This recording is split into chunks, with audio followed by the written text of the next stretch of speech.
ಹಿಂಸೆ ಕೊಡ್ತಾರೆ ಗೈಸ್ ನನ್ಗೆ ಮನೇಲಿ ಹಿಂಸೆ ಆಗ್ಬಿಟ್ಟೈತೆ. ಈ ಮನೆ ಬಿಟ್ಟು ಹೋಗ್ಬಿಡೋಣ ಅನ್ಸತ್ತೆ.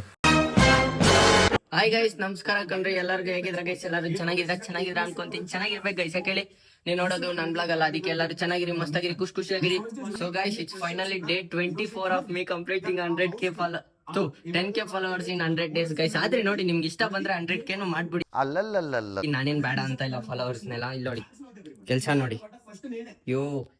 ಆಚೆ ಎಷ್ಟೇ ಫೇಮಸ್ ಆದ್ರೂನು ನೀವು ಈ ತರ ಮನೇಲಿ ಕೆಲಸ ಮಾಡ್ಬೇಕಂದ್ರೆ ಆಗತ್ತ ಗೈಸ್. ಇದನ್ನ ನಿಜ ಅನ್ಕೊಂತೀರೋ ಸುಳ್ಳು ಅನ್ಕೊಂತೀರೋ ಗೊತ್ತಿಲ್ಲ.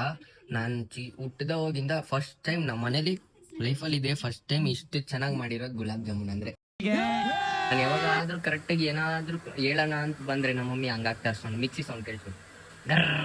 ಹಿಂಸೆ ಕೊಡ್ತಾರೆ ಗೈಸ್ ನನ್ಗೆ ಮನೇಲಿ. ಹಿಂಸೆ ಆಗ್ಬಿಟ್ಟೈತೆ. ಈ ಮನೆ ಬಿಟ್ಟು ಹೋಗ್ಬಿಡೋಣ ಅನ್ಸತ್ತೆ. ಹೋಗ್ಬಿಟ್ರೆ ಊಟಕ್ಕೆ ಏನ್ ಮಾಡೋದು? ಮೊದ್ಲೇ ಮೂಟ ಇಲ್ಲ ಅಂದ್ರೆ ಬಾಡಿ ಎಲ್ಲ ಸೈಕೋ ಆವ್ ತರ ಆಗ್ಬಿಡುತ್ತೆ. ಇಲ್ಲ ಅಂದಿದ್ರೆ ನಿಜ ಹೋಗ್ಬಿಡ್ತಾ ಇದ್ದೆ ಗೈಸ್. ಎಲ್ಲಾದ್ರೂ ಮನೆ ಬಿಟ್ಟು ಆಚೆ ಹೋಗ್ಬಿಡ್ತಾ ಇದ್ದೆ ನಾನು. ಆಚೆ ಹೋಗಿ ಒಂದ್ ವಾರ ಇದ್ಬಿಟ್ಟು ಎಲ್ಲಾದ್ರೂ ಮಸ್ತಾಗಿ ಬಿರಿಯಾನಿ 3 ಟೈಮ್ ತಿನ್ಕೊಂಡ್ ಬಂದ್ಬಿಡ್ತಾ ಇದ್ದೆ ಅಷ್ಟೇ. ಮಮ್ಮಿ ಅಯ್ಯೋ ಏನ್ ಮಾಡಕ್ಕಾಗಲ್ಲ ಗೈಸ್. ಇಲ್ಲಿ ನೋಡಿ, ಇಲ್ಲಿ ಮನೆ ಕಟ್ಕೊಟ್ಟ ಇದ್ರೆ ಇಲ್ಲಿ ಬಟ್ಟೆಗಳ ಮೇಲೆ ಹಿಂಗ್ ಹಿಂಸೆ ಮಾಡೋದಿದು. ಆಚು ಬಾ ಅಂದ್ರೆ ಕಚ್ಚಕ್ ಬರ್ತೈತೆ ಗೈಸ್. ಬಳ್ಳಿ ಮಗನ್ ನಾಯಿದು ಅಷ್ಟೇ.